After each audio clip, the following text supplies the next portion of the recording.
Welcome to Millennial Baper. Richard Utapea. Hari ini bersyukur banget datang tamu di Millennial Baper. Iya. Ya kan? Yang keren. Keren ya. Ya kalau misalkan tahu dunia musik, Richard udah cukup orang banyak tahu ya. Iya, nasional. Gitu, nasional. Dan gue bersyukur juga ternyata teman kecil gue. Yes. Kalau Richard ngomongin pernah main sama siapa, mungkin pertanyaannya beda ya. Iya. Musisi siapa yang nggak pernah main sama lu gitu, yang belum pernah gitu kan. Soalnya banyak banget ya kan. Iya. Mau tingkat apa juga ya. Ya puji Tuhan. Chat, welcome to Millennial Baper. Thank you sudah diundang ke Millennial Baper. Ini podcast yang udah pernah gue ikutin. Wow, dari awal Surprise suka loh. gue tonton meskipun nggak Nggak sampai full habis ya. ya. It's okay, no Tapi problem. kita suka lihat updatean dari Billy, kita Wow, liatin iya. materinya, terus tema-temanya juga keren banget. Ini puji salah Tuhan, satu pergerakan puji Tuhan. anak muda yang harus dipertahankan. Puji Tuhan, Wow. puji Tuhan. Wah keren. Keren. Abis ini mau makan babi, Jet. Puji Tuhan. Itu keren. karena itu kan.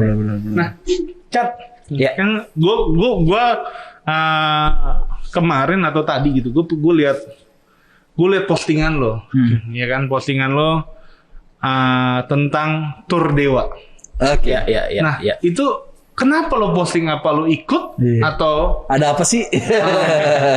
Jadi ya puji Tuhan ya gue dapat kesempatan untuk bisa tur sama mereka. Jadi gue mendukung performance mereka sebagai pemain saxophone, brass section sih 3 orang. Ya, 3 orang.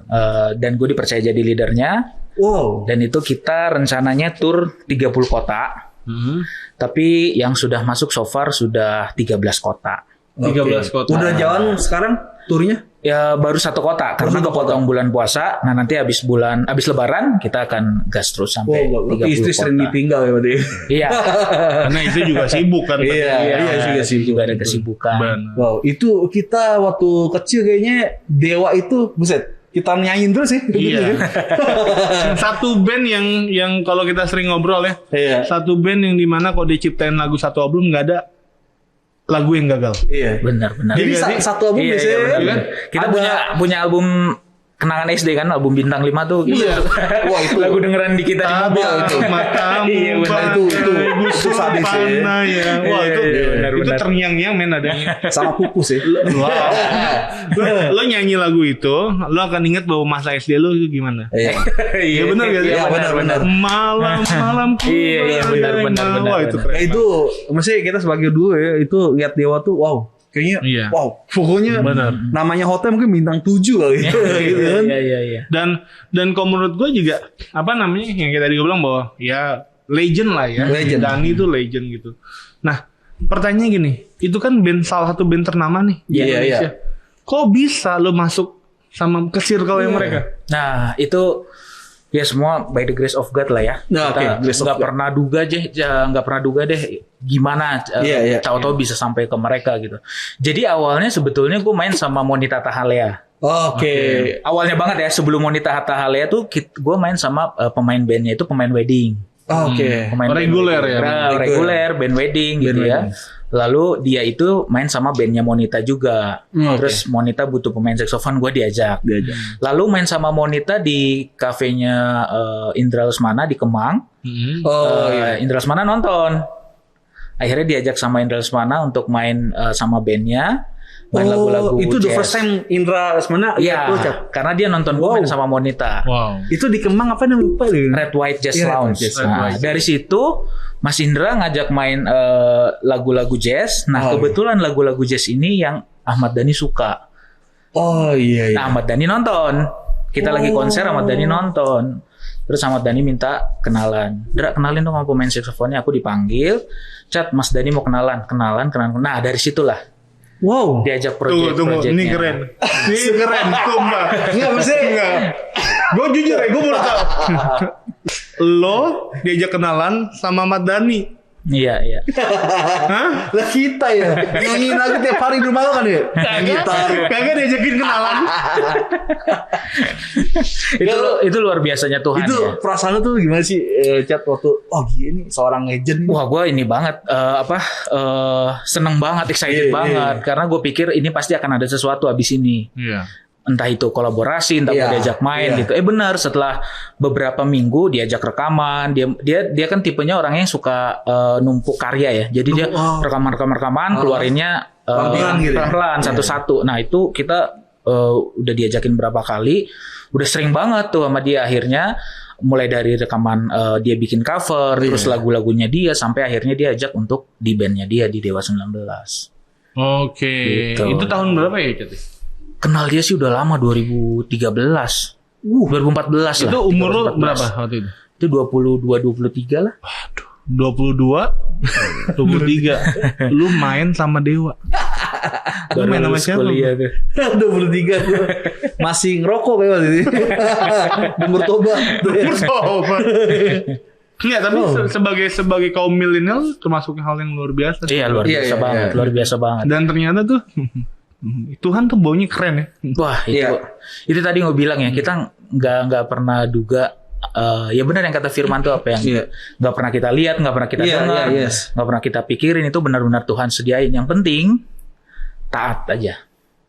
Nah, itu yang gue selalu berusaha di mana di usia muda gue. Gue pengen beda aja dari teman-teman yang lain gitu. Gue pengen dedicate aja dari gue muda. Gue pengen hidup buat Tuhan. Nah, itu Tuhan kasih tuh. Perjalanan karir gue bisa dibilang mulus gitu.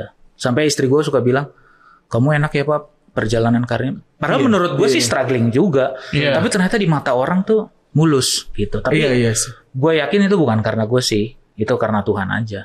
Nah, ini keren. Kalau lo tahu kayak gue, kayak Nando tuh umur masih muda ya. Kita tawuran gitu. Itu ekstrakurikuler kita. Itu ekstrakurikuler ya. Ya kan, kita suka namanya ya melakukan hal-hal yang ya masih kayak contoh kayak nonton porno segala rupa. Kita nggak mau nafik dan segala. Kok bisa lo di masa muda lo kayak pengen dedikasi gitu? Iya, karena buat hidup lu tuh buat Tuhan gitu. Biasanya orang janji dedikasi, misalnya lu ada KKR, ayo maju mau dedikasi ke masa muda bagi, bisa itu akhirnya pulang masih minum-minum. Iya. Sebetulnya apa yang membuat lo, yang membuat lo tuh nge-push gue pengen dedikasi itu buat Tuhan? Sebetulnya kalau sebagai manusia ya, gue tetap juga jatuh bangun gitu ya. Kadang ada marahnya, kadang benci juga.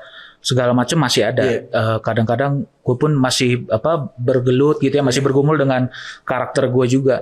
Tapi yang memukul gue untuk gue segera untuk dedikasi buat Tuhan itu karena waktu ada satu kejadian yang momen buat gue tuh gila banget. Itu di tahun 2005. Itu abang gue meninggal. Gini masih ingat ya abang gue, Bang Nando.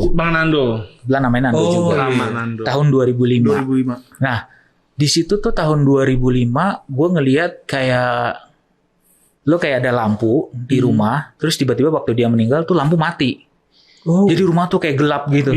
Jadi lo ngelihat kayak nyokap gue uring-uringan gitu ya, namanya kehilangan anak ya. Diem kerjanya setahun tuh, kerjanya bengong. Habis mandi bengong di luar gitu kan. Terus bokap gue diomelin terus sama nyokap. Wah, abang gue yang dua keluar-keluaran mulu, nggak pernah di rumah. Jadi mereka nggak tahu kondisi rumah. Karena gue anak rumahan, jadi gue yang lihat kondisi bokap nyokap kan. Diomelin tiap hari gitu. Bokap gue pokoknya udah nggak jelas deh. Nah di situ gue marah sama keadaan. Gue nggak marah sama Tuhan ya. Gue marah sama keadaan. Di sekolah tuh emosi gue nggak stabil. Kelas 3 SMP. Wah, temen gue pukulin tuh, tong sampah gue tendang, segala macem tuh di sekolahan. Sampai akhirnya bokap dipanggil, ditanya sama guru, ada apa Richard di rumah segala macem bla bla bla bla. Gue bilang sama guru gue sempat bilang, papa mama saya berantem terus di rumah. Gue bilang, pokoknya nggak enak deh di rumah. Sampai akhirnya bokap datang ngobrol sama sekolah, sama guru. Akhirnya bokap ngomong ke nyokap. Mungkin ya, terus gue nyampe, lumayan tuh mendingan gitu ya. Tapi nggak lama kondisi membaik itu nggak lama. Tetap gue merasa ada satu yang gelap nih, rumahnya masih nggak enak gitu ya. Dan ternyata telisik punya telisik ya. Sebetulnya memang sebelum abang gue meninggal nih, bokap nyokap tuh berdukun sebetulnya. Gitu. Bokap nyokap berdukun. Ya? Iya. Bokap nyokap berdukun, tapi ya kita tahu lah ilmu putih ya untuk kebaikan. Iya. Atau juga berdoanya juga Kristen gitu kan, bukan yang berdoa ke Roro apa gitu, enggak. Tetap berdoanya ke Tuhan Yesus katanya gitu. Nah, di situ Jadi sebelum abang gue meninggal itu bokap nyokap berdukun. Begitu abang gue meninggal, nah disitulah baru bokap nyokap mulai nggak percaya sama berdukun ini, gitu ya. Apaan nih nggak jelas nih. Mulai kita berpikir macam-macam lah, apa yang tumbal atau apa segala macam. Tapi pada akhirnya berjalan setahun 2006, gue ditangkap sama tetangga gue. Ditangkap dalam arti gue diinjilin. Diinjilin. Kalau lo ingat mungkin teman SD yang punya studio warna dulu, yang warna depan rumah. Di depan rumah lu ya? Oke. Mereka tuh dandanannya aja berandal gitu ya. Tapi ternyata mereka anak Tuhan banget gitu. Mereka nginjilin gua setiap hari. Sampai akhirnya gue gue lahir baru gitu ya, didoain segala macam. Sampai disitulah baru gue tahu mereka cerita bahwa perdukunan itu nggak benar gitu ya. Mau ilmu hitam mau ilmu putih itu tetap aja menduakan Tuhan. Dan sebab terlepas dari itu tumbal atau tidak, tapi kalau kita sudah menduakan Tuhan pasti maut. Upahnya kan apapun itu lo mau bilang ini secara langsung atau karena tidak, nggak gratis itu, nggak gratis, pasti ada bayaran. Nah disitulah baru gue 2006 gue kelas 1 SMK, di situ baru gue dedicate. Kenapa? Karena gue pikir ini udah hidup dan mati ininya, taruhannya. Benar, setuju. Jadi gue nggak mau main-main gitu. Meskipun ya 2006 itu sampai sekarang juga masih naik turun, tapi gue dedicate hidup gue untuk Tuhan aja gitu. Jadi apapun yang gue kerjakan, apapun yang gue lakukan sampai detik ini, gue selalu libatin Tuhan. Apa sih maunya Tuhan dari gue bermusik? Apa sih maunya Tuhan dari gue berbisnis sama istri? Apa sih maunya Tuhan gue untuk berkeluarga tuh ngapain? Gue ngapain, punya anak buat apa segala macam. Jadi semuanya gue bawa Tuhan. Nah disitulah titik terberat dalam hidup gue. Dan itu pun naik turun juga. Iya kan di tengah di tengah kehidupan gue yang ikut Tuhan, itu pun juga naik turun gitu. Ya semua juga struggle sih ya gitu. Nah, bisa dibilang yang ngebawa breakthrough dalam Tuhan tuh dalam keluarga tuh gitu ya. Betul. Bisa dibilang gitu. Wow. Jadi gue abis dari gue lahir baru gue bawa nyokap. Gue bawa nyokap, terus nyokap bokap ikut. Baru dari bokap abang gue yang pertama, dari abang gue yang pertama baru yang terakhir abang gue yang ketiga. Itu prosesnya panjang bertahun-tahun. Ke nyokap bokap aja tuh mungkin setahun atau 2 tahun gitu. Nah yang paling lama abang gue. Yang 2 itu lama banget untuk kita bisa injil. Mereka mau dedicate untuk lahir baru lama. Waktu Tuhan tepat lah pokoknya. Tapi istilahnya Tuhan itu nggak pernah salah pilih orang. Dan sorry masih kelas 1 SMK bro. Kan kalau sekarang anak S1 SMA Mobile Legends lu kali pikirannya. Benar, Mobile Apaan sih? Ya itu udah urusan yang lain gitu ya. Tapi gue jujur ya, amazed banget sih. Gue juga kaget ketika gue nama Richard ini SD itu selalu bareng ya. Iya kan, SD selalu bareng, kelas 6 kelas 5 lebih tepatnya. Dan ketika ketika namanya pisah, gue pindah sekolah waktu SMP. Dan gue nggak tahu ternyata lu segitu struggle-nya ya. Karena setahu gue dulu Ica tuh the happy boy. Iya kan? Kayak nggak ada struggle. Karena juga orang tua berada gitu. Di dalam karir lu juga kayaknya tangganya kayaknya begini. Makanya fan-fan aja gitu. Gue kenal drum di rumah Richard, ya kan? Sejak kalau kan di studio Roxy atau apa, lu drum harus bayar. Rumah Richard gratis gitu kan? Dan ternyata lo ada struggle yang begitu. Iya dong, pasti. Nah, ketika itu nggak sebelumnya gini, gue mau tanya deh. Ilmu putihnya itu sebentuk apa sih nyokap bokap? Dan ketika lo bertobat, itu ngelepasinnya tuh gimana? Oke, jadi waktu awal-awalnya sebetulnya tuh awal banget bokap kenal begituan ya. Itu waktu itu bokap punya material, ada spare part mobilnya hilang. Dan dari situ ditawarin, mau tahu nggak siapa yang ngambil gitu doang, sepele. Orang sepele pinter banget. Udah dari situ keterusan. Mulai dari kesehatan, gitu-gitulah ya. Ya kan, rezeki, gitu-gitu. Ya kan, topengnya kayak gitu. Tapi gue inget banget, tapi memang di rumah gue dari kecil yang paling menentang. Dari kecil tuh kita pernah mandi kembang di rumah. Mandi kembang sendiri sih, nggak sama dukunnya. Bokap yang mandiin, tapi kembangnya tuh dari dukunnya semua. Terus minum jamu, itu kita pernah minum. Sampai dibilangnya itu minum jamu biar ngobat batuk kayak gitulah ya, anak kecil ditipu gitu. Tapi gue paling menentang dari dulu. Ngapain sih mandi kayak gitu. Anak kecil, gue dari kecil udah menentang. Terus topengnya itulah untuk kesehatan, rezeki gitu ya, panjang umur segala macam. Sampai kita pernah mandi di puncak tuh di kali. Kita kalau ke jalur puncak pasti kelihatan tuh kalinya. Sampai gue kalau suka lewat situ, wah ini kali dulu gue buat mandi-mandi buang sial gitu ya. Itu kayak gitu-gitu bentuknya.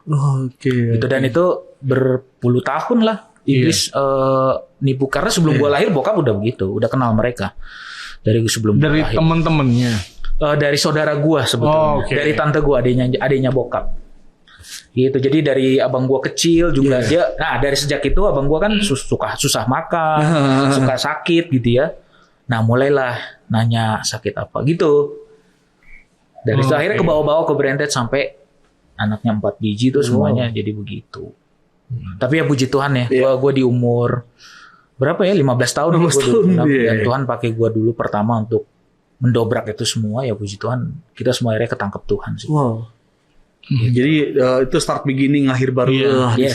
Nah, dan ketika itu lepasnya itu gimana? Maksudnya apakah ada yang sesuatu yang buang barangnya? Ada dong pasti. Waktu itu bokap ada simpenan di dompet gitu ya, berupa kayak apa sih dia bentuknya kayak bubuk ditaruh plastik putih gitu, tapi dia udah warna hitam ditaruh dompet. Itu dulu waktu kecil gue sering lihat, tapi gue nggak tahu kalau itu jimat gitu ya. Gue sering lihat. Nah, terus pas dia lahir baru dilayani nama tetangga gue itu, baru Om ada simpen nggak kayak gini-gini jimat atau apapun dari ada, langsung keluarin semuanya.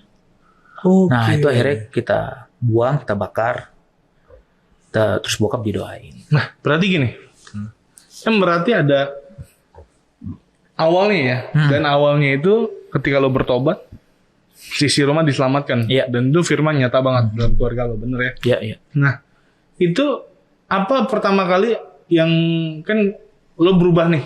Nah, itu bokap ngeliat kah? Sehingga dia menyadari, ya gue juga harus berubah nih, anakku berubah. Itu perubahan kecil yang gue tunjukin. Karena gue juga diajarin sama yang bawa gue lahir baru, dia bilang, tunjukin perubahan kecil, sekecil apapun, sesederhana apapun. Mulai dari gitu lo pulang, lo abis mandi jemur anduk sendiri, baju lo, itu sesimpel itu.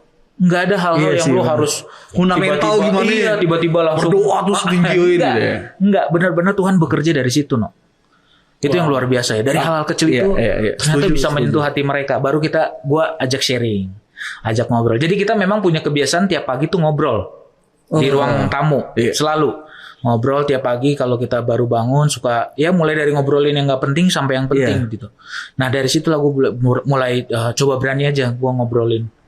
Kita mulai bahas zaman dulu, ya mulai kenal dukun itu, terus mulai bahas kita selama ini bertanya-tanya kenapa abang kita kok meninggal muda gitu ya.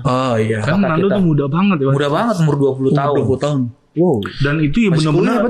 Iya masih kuliah. Kalau dan Nando itu kalau dilihat dari ininya ya, perawakannya anak paling baik. Iya. Dan itu anak kesayangan. Iya benar. Anak paling baik, paling nurut sama nyokap. Makanya nyokap terpukul banget ya. Iya. Kalau di keluarga gue kayak Katiko. Di ini banget. Jadi kan lu dia paling bagus kan. Iya. Paling nurut kayak gitu. Gitu. Benar. Jadi itu yang bikin nyokap kehilangan banget. Nah mungkin kita nggak tahu ya.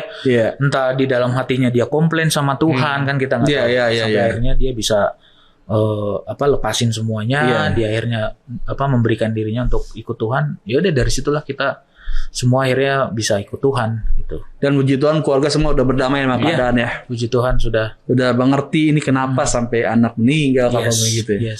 Ternyata tuh gue tangkap bahwa perubahan kecil akan mengakibatkan perubahan besar ya. Iya. Benar ya. Tindakan kecil gitu ya. Benar banget karena karena pada waktu itu umur gue masih muda banget 15 tahun. Apa yang bisa gue omongin sih gitu? Bener. Masa gue tiba-tiba ngomongin tentang Tuhan, gue sekolah pendeta enggak ya kan? Ya gue mau ngasih tahu aja hal kecil apa yang bisa gue tunjukin ke mereka bahwa gue diikut Tuhan. Itu mulai disiplinkan diri, hal-hal jasmani sebetulnya memulainya. Tapi dari situ Tuhan bekerja ketika kita ngomong, Kudus ada di situ. Jadi bisa nyentuh hati mereka. Gitu. Jadi kayak nggak cuma sekedar ngomong ya bahwa gue percaya Yesus gitu. Iya. Tapi ada tindakannya. Iya. Nah maka dari itu kan kayak misalkan kita emang keselamatan itu karena anugerah ya. Iya. Tidak ada perbuatan baik yang akan menentukan keselamatan. Iya. Tapi perbuatan baik itu sebenarnya respon daripada kita udah diselamatin. Betul, Iya, betul, Iya sih? betul banget. Iya kan, kita udah diselamatin nih. Iya. Buktinya apa? Karakter gue berubah. Yes, Iya kan? itu dia. Iya kan? Bukan Iya, bukan. iya. Lu selamat udah apa? Ini surat baptis gitu. Iya benar banget. Benar, gue setuju banget. Jadi istilahnya kayak misalkan ya ketika ikut Yesus udah diselamatin ya sebisa mungkin walaupun kecil walaupun kita masih jatuh dalam dosa ya bukan hidup ya. Iya. Minimal ada perubahan dalam hidup. Iya, Betul, iya, betul. Karena Tuhan lihat kok ya hati kita ya. Kita mau berubah totalitas kah atau memang kita males-malesan atau memang kita cuma di mulut, Tuhan kan yang paling tahu. Even kita jatuh, tapi itu bagian dari kita bertumbuh, Tuhan pasti tetap jaga kita. Gitu. Itu sih yang gue pegang ya. Selama gue berusaha taat, mau taat totalitas, apapun terjadi, mau akhirnya gue juga mengalami hal yang buruk, ya gue menerima itu sebagai pelajaran untuk gue terus bertumbuh. Jadi dari situ udah mulai taat sama Tuhan ya. Yes. Segala sesuatu yang ngelakuin Cat. Yes. Sampai dulu teman SMK gue khotbahin mau Islam mau Kristen gue khotbahin. Gue sepolos itu ya karena kan semakin dewasa kita baru tahu namanya etika berbicara ya kan. Kita harus tahu lihat latar belakang. Kalau dulu mah gue hajar aja. Frontal gitu. Iya sampai guru agama dulu juga gue ajak debat. Dulu gitu. Itu apa ya? Indikator akhir baru tuh begitu tuh. Iya, masih kubu-kubu ya benar. Gue tuh akhir baru banyak teman gue yang nge-blacklist unfollow Facebook gue. Oh, oke. Saya gue injilin semuanya ya. Gue udah unfollow banyak banget. Benar. Kenceng banget. Dari situ ya. Tapi iya gue kaget loh. Maksudnya lu tuh ternyata baru tahu ya Islam tanda radikal itu bro. Iya. Karena sorry ya gue tahu bandel-bandelnya lu. Iya gak sih? Iya benar. Ya kan dari bandel-bandelnya gimana kita kayak masih SD kayak hal-hal porno tuh gitu udah sentuh bener gak sih? Benar. Iya kan? Iya. Tapi gue nggak nyangka tuh kok lu bisa berubah segitunya. Iya nggak tahu ya Tuhan kalau udah sentuh ya. Dan yang pasti Tuhan keren banget. Iya. Kita semua juga sama Icat bandel-bandelan, lu sama gua juga taur-tauran ya kan. Iya. Gak ada kata-kata baik yang kita keluar dari mulut kita lah ya kan. Buat para milenial benar tahu nih ya.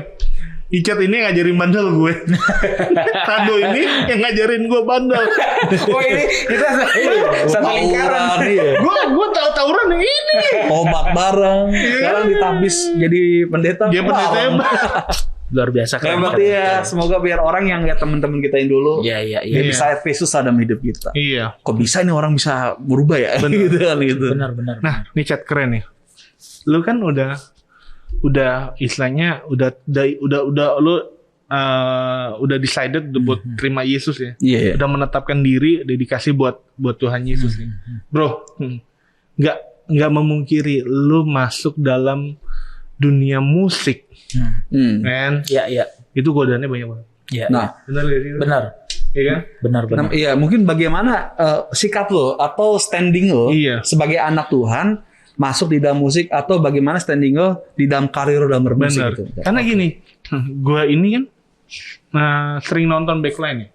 Kalau backline lagi reguler, kenapa gue sering nonton? Karena backline tuh banyak kan saudara gue, ya kan? Oke. Gue suka nonton, misalkan mereka lagi main dulu di mana tuh di Kemang ya? Rooftop Kemang, saya rooftop gue pernah nonton. Iya. Dan di Nara gue pernah nonton, gitu di Bukarika gue pernah nonton. Nah nonton ya no drugs, no alkohol, no sex gitu. Ya nonton mereka minum ya es leciti paling keren gitu kan. Iya. Pemisahan itu es leciti gitu kan. Nah, kok lu apalagi lu ini kan dunia artis bro yang lu masuk. Iya. Dan mungkin gak sih dunia artis lu kayak lu lebih dosa itu lebih di. Jadi berarti kita kayak jalan ini baru jurang lah. Iya. Jadi ketika nggak fokus dikit ya bisa jatuh. Benar. Nah itu gimana standingnya sebagai anak Tuhan? Gimana lu bisa mempertahankan? Iya. Gua tetap pengikut Kristus. Iya. Apa punya formula atau gua gimana? mikir ngapain istri gue udah cantik bilang gitu. Iya, mungkin gitu. Salah satu sebetulnya gue kalau urusan cewek dari dulu emang gue nggak. Gue nggak yang suka deketin cewek. Gue emang nggak. Cuman di perjalanan karir gue ketika gue bermusik itu, gue justru banyak jatuh di kesombongan sih sebetulnya. Oke. Gue kalau drugs gue enggak, ngerokok enggak, gitu ya, minum enggak. Tapi kalau urusan sombong, cewek enggak sombong, iya gue jatuh. Jadi pernah satu ketika, karena gue merasa sudah mulai naik gitu ya, main di mana-mana gitu. Gue pelayanan di gereja ini nih. Gue buka aja ya, nggak apa-apa ya. Di gereja kita ini, gue pelayanan. Ada beberapa teman-teman juga, Bill, Stephen, Iman gitu. Mereka juga tahu. Gue dulu sempet belagu banget di sini. Belagunya tuh minta ditampol mungkin ya. Sampai kayak gitu, benar. Sampai imam musik yang di atas panggung tuh gue bisa bilang, band apaan nih, nggak jazz mainnya. Gue bisa bilang gitu. Oh gitu. Bisa gue bilang kayak gitu. Itu menurut gue ketika gue inget tuh, anjir sampah banget mulut gue ya gitu. Kok gue sampai segitunya ya? Gue ngelihat orang-orang yang pemusik-pemusik yang gak mainnya kayak gue, dunianya gak kayak gue, itu gue pandang rendah pasti. Nah di situ gue mulai. Dan ternyata tuh gak gue sadarin. Bertahun-tahun ketumpuk-tumpuk. Sampai mungkin ada orang yang mungkin kesal sama gue tanpa gue sadarin gitu ya, tanpa mereka menunjukkan kekesalannya, tapi sebetulnya gue udah menyakiti hati mereka kayak gitu-gitu. Sampai tahun 2019 gue dipukul lagi. Gue menerima pukulan 2019. Lagi. Rumah gue kemalingan. Semua yang gue kumpulin dari hasil gue bermusik hilang. Dalam banyak banget satu malam. Banyak. Rumah yang mana nih? Rumah yang di Cilangkap. Gue udah rumah sendiri. Itu udah hilang semua. Simpenan hilang gitu ya. Paling ya semua simpenan ini sih, simpenan emas gitu ya, perhiasan istri semuanya udah hilang. Rumah berantakan. Segala macam. Dan di situ gue nggak nangis karena gue tahu ini pasti gue ada sesuatu nih yang nggak beres dalam hidup gue sampai ini bisa terjadi. Bisa sadar itu. Gue sadar itu. Gue diem aja, gue mikir, gue bengong, salah apa ya gue ya. Tapi gue belum sadar juga, gila. Iya. Gue apa yang salah dalam hati gue ya, dalam diri gue nih apa yang salah ya. Udah sampai akhirnya udah beres. Terus gue merenungnya, gue tetap bertanya sama Tuhan. Tuhan kasih tahu dong apa sih yang harus aku benahin gitu, karena gue benar-benar nggak tahu. Bayangin tuh, gue nggak sadar kalau gue sesombong itu. Bisa tanya nanti sama Stephen, lu di chat emang lu kayak apa? Beneran, karena gue merasa gue paling jago, gue sama artis gitu ya. Ternyata tuh di mata Tuhan nggak ada apa-apanya, beneran. Setuju. Seujung kukunya kita pun itu di mata Tuhan nggak ada. Sampai akhirnya gue ngerasa sampah banget gue bersifat seperti itu, bersikap seperti itu.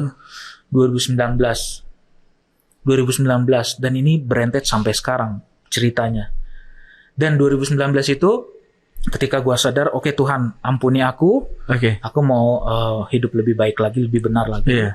Terus dedicate, gue mau berkarya buat Tuhan. Makanya di 2020 gue bikin satu single, 2021 gue bikin single lagu rohani. Itu sebenarnya dedikasi dan cerita hidup gue dari tahun 2019. Jadi gue kayak disentuh ulang lagi aja sama Tuhan gitu. Bahwa selama perjalanan hidup lu lahir baru sampai 2019 itu mungkin lu naik turunnya udah keterlaluan nih. Kayaknya lu harus dipukul dulu gitu kan. Kena pukul gue biarin dulu dia kayaknya gitu kan. Gue kena, akhirnya gue sadar, gue langsung bangkit 2019 akhir, gue mulai oke Tuhan. Nah dari situ Tuhan bukain lagi. Wah gila sih, luar biasa sih itu. Tuhan bukain lagi pintu rezeki segala macam. Gue gini, gue kalau mengalami sesuatu yang buruk, selama gue masih sehat, gue nggak merasa mengalami sesuatu yang buruk. Oke. Sama lu masih, berarti ini juga ya. Lu mau kehilangan duit kayak, jadi mobil gue tabrakan masih standing banget sama diri lu gitu. Gue kuat gitu. Pokoknya selama Tuhan masih kasih gue sehat, anak istri gue sehat, gue nggak apa-apa berarti. Itu cuma teguran-teguran kecil aja dari Tuhan. Itu aja sih prinsip gue. Sampai akhirnya 2019 ke 2020, bayangin kalau gue masih tetap kekeh, belagu, sombong, tinggi hati. 2020 COVID masuk. Semua job musik gue hilang. 2019 tuh gue masuk jadwal konser tour sama Dewa 5 kota. Baru jalan 2 kota sampai Maret 2020. Habis, hilang semua. Gue tahu tuh ikutin tuh yang Dewa terakhir di Surabaya nggak salah ya? Surabaya. Iya kan? Bener. Abis itu langsung habis kan? Hilang semua. Nggak tahu sampai kapan. Mau ditundanya sampai kapan. Dan gue sampai mikir, Tuhan persiapin gue untuk masukin masa COVID ini luar biasa sih. 2019 kejadian itu, terus gue bangkit, gue mau tobat lagi gitu ya, berbalik lagi, gue taat lagi, baru Tuhan tunjukin bahwa akan ada sesuatu yang gila terjadi 2020 awal. Gue sampai mikir sama gue ngomong sama bini gue, gimana ya kalau kita hidupnya aura-auran di tahun-tahun lalu, Tuhan gak bakal bisa nih persiapin kita sampai sekarang. Gue bilang gitu. Pajar mahal ya? Wah, bukan mahal lagi, men. Itu hidup gue juga. Bayarnya harus pakai hidup gue. Gue gak bisa pakai bayar apa-apa lagi. Udah hidup gue aja. 2020 Maret, COVID masuk, gue sampai merinding nih. Sampai kerjaan gue hilang. Bayangin ya, gue yang ketika waktu itu bangga dengan kerjaan gue, gitu ya. Gue pemain saksofon, satu-satunya pemain saksofon yang main sama Dewa 19. Iya. Saat ini ya, mungkin 10 tahun lalu mungkin ada. Tapi untuk saat ini anak muda baru gue doang. Kalau gue pakai itu untuk kesombongan, gue nggak tahu gue sekarang gimana sama anak istri gue. Dan ternyata Tuhan punya planning, cerita keselamatan yang menurut gue sih gila sih. Gitu. Sampai akhirnya 2020 masuk COVID Maret ya kan, semuanya lockdown, PSBB segala macem, PPKM. Dan sampai hari ini Tuhan pelihara gue sekeluarga sempurna. Wow. Itu sih ceritanya. Tuhan udah gaji pendeta. Enggak, tapi jujur. Ternyata tuh di dalam ketika Tuhan udah kasih warning dalam kehidupan kita, jangan ngelawan. Bener. Itu udah. Iya. Karena gini, dia itu yang tahu di depan tuh ada apa. Benar banget. Kita tuh suka so tau, men. Kita tuh sebagai manusia nih, yang otaknya segede bapau misalnya gitu, suka so tau dengan apa yang akan terjadi gitu. Kamu ini yang terbaik. Ternyata bukan. Itu gue udah alamin banget. Sampai gue kadang kalau ngeliat orang ya, kalau ngeliat orang orang belagu gitu ya, atau orang pamer atau apapun deh yang dia merasa sedang hebat-hebatnya, sampai gue bilang, ya ampun, gue udah pernah kok kayak lo dalam hati gue gitu. Gue udah pernah kok kayak lo, mendingan lo tobat. Gitu, no. Sampai gue jadinya lo jangan sampai kayak gue. Lo sebenarnya lo bisa nggak ngerasain apa yang gue rasain, asal lo mau rendah hati aja sih kuncinya. Nah di situ lo gue belajar banyak banget, dan itu prosesnya lama loh. Dari gue lahir baru tahun 2006, gue baru sadar 2019. Wow. Gila. Berapa tahun tuh? Tapi cuman buat 13 tahun pelajaran kerendahan hati ya? Iya, 13 tahun diajarin tuh kayak gitu doang. Tapi satu hal gini, menurut gue, ketika kita udah serahin hati kita sama Tuhan, waktu Tuhan tuh tepat pada waktunya. Iya. Iya gak sih? Walaupun 2006 nih, mungkin lo masih sombong segala rupa. Tapi itu Tuhan siapin lo bertobat di tahun 2019 untuk lo menghadapi tahun 2020. Yes, benar banget. Ini yang pernah gue bilang di narasumber si siapa tuh? Maksi. Yang nyiptain lagu Beta Janji, Beta Jaga. Iya. Nah, ternyata lagu itu tuh udah lama dia ciptain, ya kan? Ternyata tahu gak? Lagu itulah yang Tuhan pakai buat pelihara dia selama COVID. Makanya dia meledaknya pasti COVID. Gue juga kaget kemarin. Iya. Tuhan kasih lagu itu 2009 untuk pelihara dia di tahun 2020. Wah, itu dia. Oh iya. Itu dia sih. Maksudnya gini, ya, dari cerita lu, dari cerita dia tuh ternyata kalau Tuhan lagi arahin kita, lemesin aja say. Iya benar. Iya kan? Benar banget. Lemesin aja say. Terkadang kita tegangin. Iya. Benar. Kolesterol lo. Iya. Iya kan? Dan juga sangat terlihat ya berarti Tuhan sayang banget sama lo gitu. Iya, puji Tuhan. Karena namanya dosa kesombongan itu dosa yang nggak terlihat. Iya. Bayangkan Cat ya. Itu yang bahaya. Banyak orang juga mungkin bahkan hamba Tuhan ya, dia ngerasa dia sombong gitu. Iya. Ya, tapi nggak tahu kapan selesainya gitu kan. Itu ya kita lihat dosa pertama di Alkitab dosa kesombongan. Lucifer sampai dibuang karena sombong. Iya gitu. betul. Dan sombong itu lu nggak perlu modal men. Iya. Sorry sih. Mau lo kaya, mau lo miskin. Jangan bisa sombong. Jangankan kayak lo Cat ya sebagai musisi. Baru belajar gitarnya bisa sombong. Ada gitu. Benar banget. Ya kan? Kalau Tuhan gak jaga hati kita nih, baper aja punya ini bisa sombong. Padahal ya gitu. Iya. Kalau sama Dedi kan, Dedi sih gimana gitu. Cuman ya Tuhan sayang sama kita. Iya. Kesombongan tuh sangat itu ya. Mematikan gimana gitu. Benar. Itu makanya gue sebetulnya kalau kita ada di lingkungan yang benar ya, itu justru menopang iman kita banget sebetulnya. Ketika lo salah, lo sombong itu ada yang negor. Kalau teman lo sayang sama lo ya, Chat, lu kenapa? Lu kok kayak gitu? Lu kok ngomong kayak gitu segala macam. Dulu gue udah digituin, cuman gue nggak sadar aja.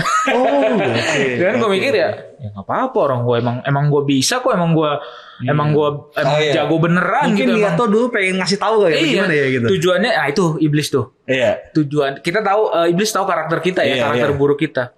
Kita ngasih taunya, kita merasa gue ngasih tahu tuh untuk kebaikan. Padahal di balik itu kesombongan gitu, dibungkusnya gitu. Padahal di balik itu kesombongan. Sama kayak ini. Ternyata ingin menunjukin tuh hebat atau gimana gitu. Ingat gak waktu iblis goda Daud? Yang Betseba? Bukan. Jadi yang suruh Daud itu hitung pasukan. Oh iya. Iya kan? Iya. Secara harafiah, secara ini, lu ngitung pasukan hitung aja. Iya. Tapi kan itu terjadi ketika Daud sudah mengalami kemenangan. Iya.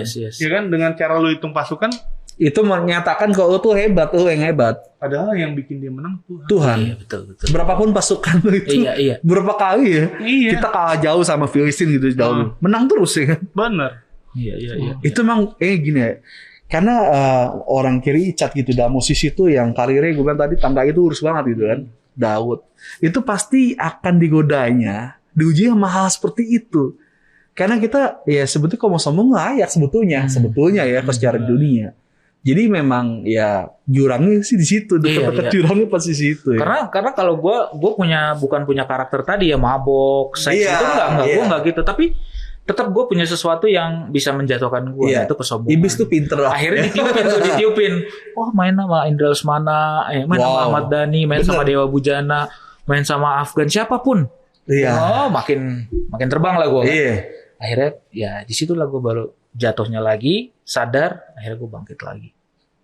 Nah sekarang lu bangun karir lu bagaimana, Cat? Dengan lu udah ibaratnya akhir baru di dalam hal itu. Iya, sesuatu yang Tuhan ajarin saat ini ya. Gue tetap konsisten sih bermusik, tetap main musik gitu ya. Tetapi ketika gue di 2020 itu, yang ketika musik itu mati tiba-tiba, akhirnya Tuhan memberikan sesuatu buat kita hidup ya, secara materi itu dari istri gue. Wow, Dia jalanin kerjaannya dan itu yang memelihara kita sampai hari ini. Sampai akhirnya gue juga belajar sesuatu lagi yang baru, bahwa lo hidup bukan hanya dari apa yang lo mau dan lo pikirin. Gue hidup bukan cuma karena gue mau main musik, dan gue bukan cuma karena gue mikir gue ini musisi. Jadi dari apapun Tuhan mau pelihara kita, masuk aja. Tujuannya adalah lu hidup aja kok. Iya benar. Iya kan? Lu mau hidup, lu tujuannya hidup, lu bisa jadi berkat buat banyak orang. Mau dari mana jalurnya lu nggak usah atur Tuhan. Cara Tuhan banyak lah ya gitu. Lu nggak usah atur Tuhan. Dan di sini membuktikan bahwa di luar aku engkau tidak bisa berbuat apa-apa. Di situlah gue membuktikan firman itu nyata. Benar. Di luar Tuhan gue nggak bakal bisa selamat dari COVID. Ya bayangin musik nggak ada simpenan. Orang gue kalau kebiasaannya gue nih ya, gue kalau kerja ya pendapatan gue untuk hidup bulan ini sama bulan depan. Bulan kedua, bulan ketiga nggak tahu dari mana. Nah tapi Tuhan ajarin dari masa-masa ini. Itu luar biasanya Tuhan sih. Wow. Gila itu Tuhan ajarin bahwa lo akan hidup panjang umur. Tuhan akan memberikan sesuatu lo umur panjang untuk lo melayani Tuhan. Tapi kalau lo nggak belajar untuk manage keuangan yang baik, lo akan hancur. Akhirnya sini Cat, belajar keuangan. Akhirnya gue belajar. Karena pola pikir gue dalam hal gue hidup mengelola keuangan juga nggak benar waktu itu. Sebelum COVID loh, jadi berarti baru-baru ini.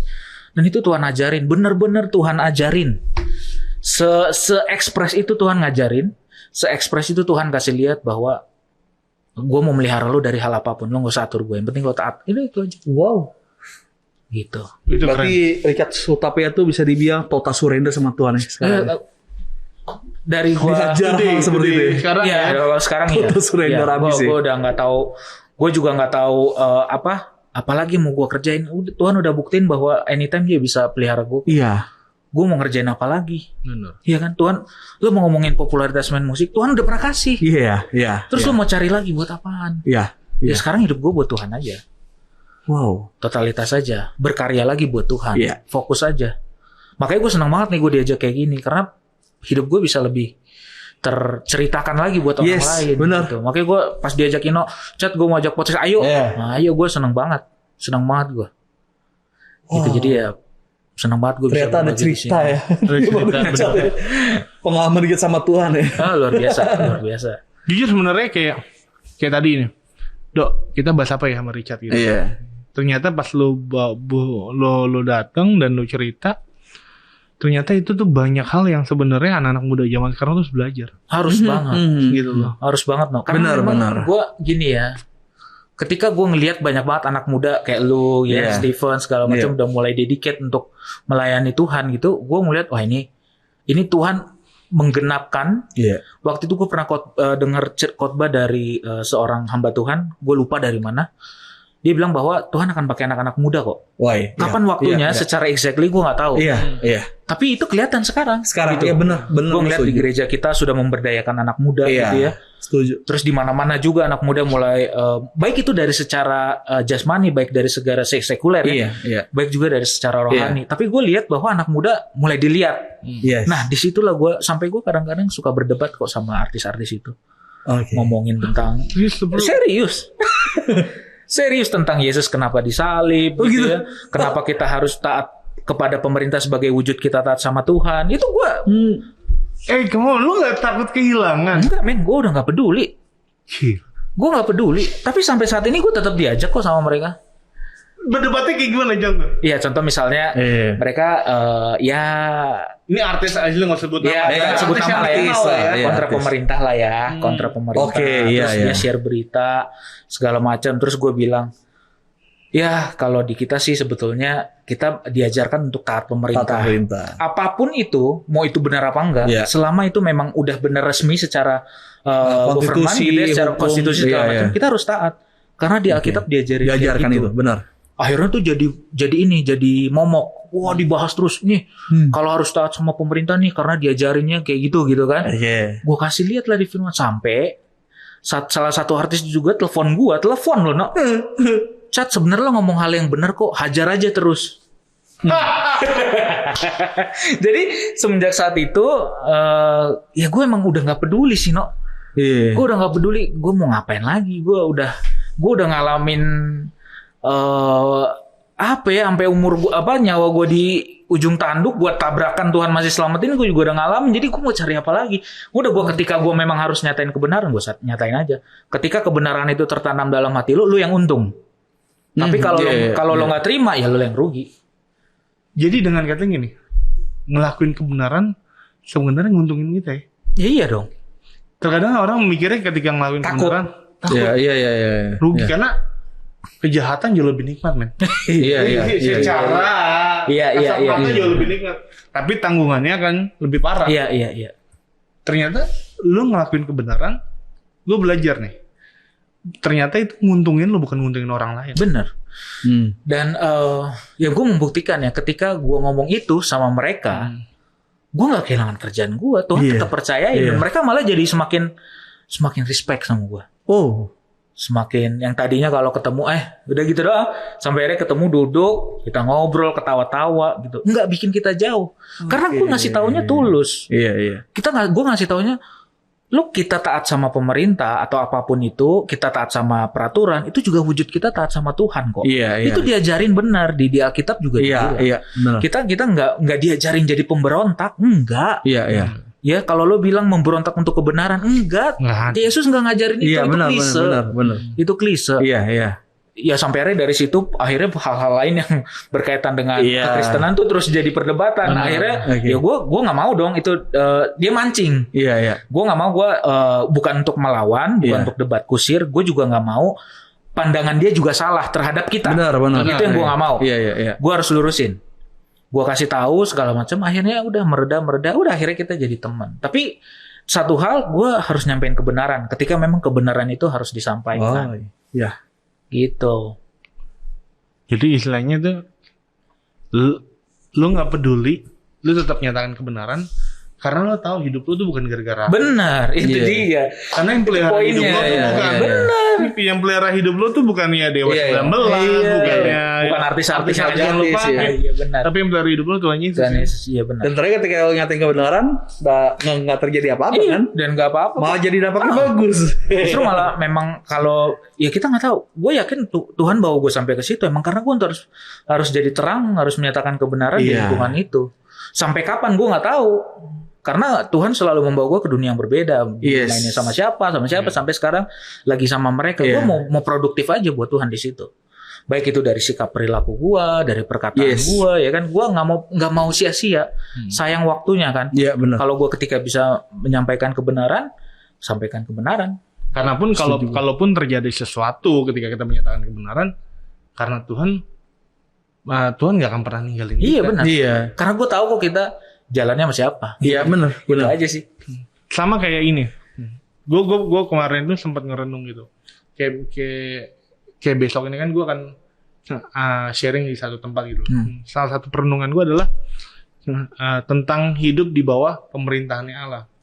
Ketika gue merenung tentang Abraham, ya, ketika Abraham tuh sebenarnya mungkin alasan buat bete sama Tuhan tuh ada aja. Iya. Ya kan? Dijanjiin keturunannya. Seperti bintangnya. Misalnya dia ambil Hagar, punya keturunan, dia suruh usir anaknya sendiri. Mau gila kalau istilahnya. Terus yang kedua dapat Ishak nih. Yang kedua dapat Ishak, ujung-ujungnya suruh korbanin. Kayak misalkan Abraham tuh bisa bilang, Tuhan maunya apa sih? Iya. Tapi gue belajar satu gini, Jat. Taat itu nggak pakai tapi. Iya. Benar. Ketika Abraham taat sama Tuhan, gue inget banget. Kata-kata Tuhan tuh keren banget. Sekarang aku tahu engkau takut sama Tuhan. Gila. Iya. Dari situ berkatnya tuh lebih gede lagi. Ya itu yang gue rasain juga sih. Iya kan? Iya. Iya kan? Iya benar banget. Makanya hidup di bawah pemerintahan Allah tuh keren banget. Iya. Iya. Dan kita nggak punya sama kendaknya. Betul. Sebenarnya kita nggak punya pilihan sih. Cuma itu pilihannya. Iya. Tapi ya lo memilih pilihan sendiri ya. Iya benar. Buruk terjadi tuh. Iya. Udah karena pilihan lo sendiri, gitu, bukan karena Tuhan. Nah terkadang kita nyalahin Tuhan tuh. Itu dia yang jadi masalah kan. Padahal hidup kita banyak pilihan ya. Iya. Second choice third choice. Benar. Tuhan kan aku udah pelayanan. Tuhan aku udah persembahan. Gue mau bilang Tuhan nggak butuh pelayanan lo, Tuhan nggak butuh persembahan lo. Betul. Tapi yang Tuhan butuh adalah hati lo yang benar-benar mengasihi Dia. Itu keren banget. Yes. Wow. Jadi seorang gereja tuh jadi terang dan garam ya. Harus. Karena sesuatu banget. Mungkin ya. Mungkin kalau di posisi lo ini lebih baik jadi orang yang munafik, tapi kerjaan lo aman. Iya. Kan lebih asik gitu. Lebih aman, karena banyak orang berpikir gue lebih mementingkan tali persahabatan. Gue takutnya ketika ngomong gini jadi mundur orang kayak gitu. Iya. Tapi enggak, maksudnya bukan nggak peduli, memang sebetulnya nggak peduli juga bisa dibilang nggak peduli, cuman ya lo lakuin aja lah kehendak Tuhan gitu. Iya benar. Gue banyak orang yang mundur sebetulnya ya silent aja. Iya, maksudnya kayak gitu. Ya udahlah, gue juga digaji dari dia. Dia mau ngomong apa, yang penting gue tahu kebenarannya. Akhirnya dia nggak dapat kebenaran gitu. Iya. Kalau gue ya itu tadi prinsip gue ya, selama ketika lo jual berarti lo butuh nih, gue kasih aja gitu. Ibaratnya gitu. Oh iya benar. Jadi ya kita nggak di firman juga dibilang jangan memberikan mutiara ke anjing. Oh iya benar. Tapi ketika gue ngelihat memang ya bagian mereka untuk apa, debat kusir kah atau untuk belajar? Tapi gue sampaikan dulu itu.